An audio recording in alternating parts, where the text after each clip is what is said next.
Pozdrav ekipa, nakon sajma u Zagrebu gdje sam odabran za jednog od promotora Termtek tima. Pred nama je optika Ibex 335L. Danas ćemo ukratko napraviti samo jedan mali unboxing da vidimo s čim ćemo to se više susretati i raditi u idućim mjesecima i idućem periodu u lovu. Dakle, u kutiji imamo dvije male knjižice uputstava,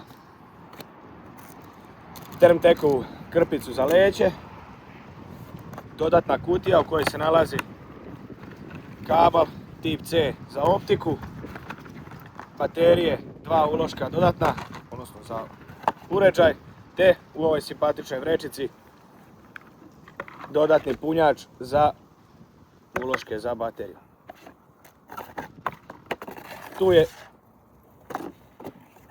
Tu je i sami uređaj u kutiji.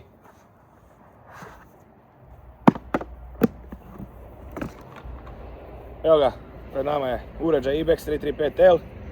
Dolazi sa zaštitnom silikonskom kapicom za leću. Leća je 35 mm, unutra tu gore je ugrađeni LRF, dvije točkice u samoj kružnici optike. Tu je zaštita za oko, amortizer, gore su tri tipke, paljenje, fotografija, snimanje i daljinometar, i odnosno on služi i za mijenjanje boja.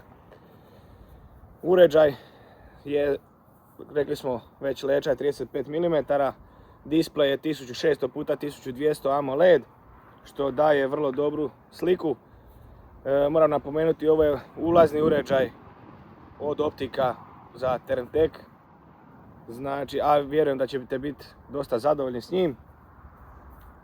Daljinometar ima mogućnost mjerenja do 1000 metara precizno, detekcija termalna uređaja je do 1800 metara bez problema, povećanje je 3,7 puta optičko i 1 do 4 puta digitalno, što će zadovoljiti, vjerujem, i lovce koji pucaju i vole puknuti na nekoj veće udaljenosti.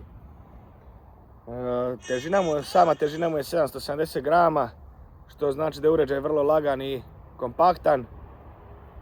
Vodootporan je s oznakom IP67, podržava udarce do 6000 džula, što će podnijeti i neke veće kalibre bez problema.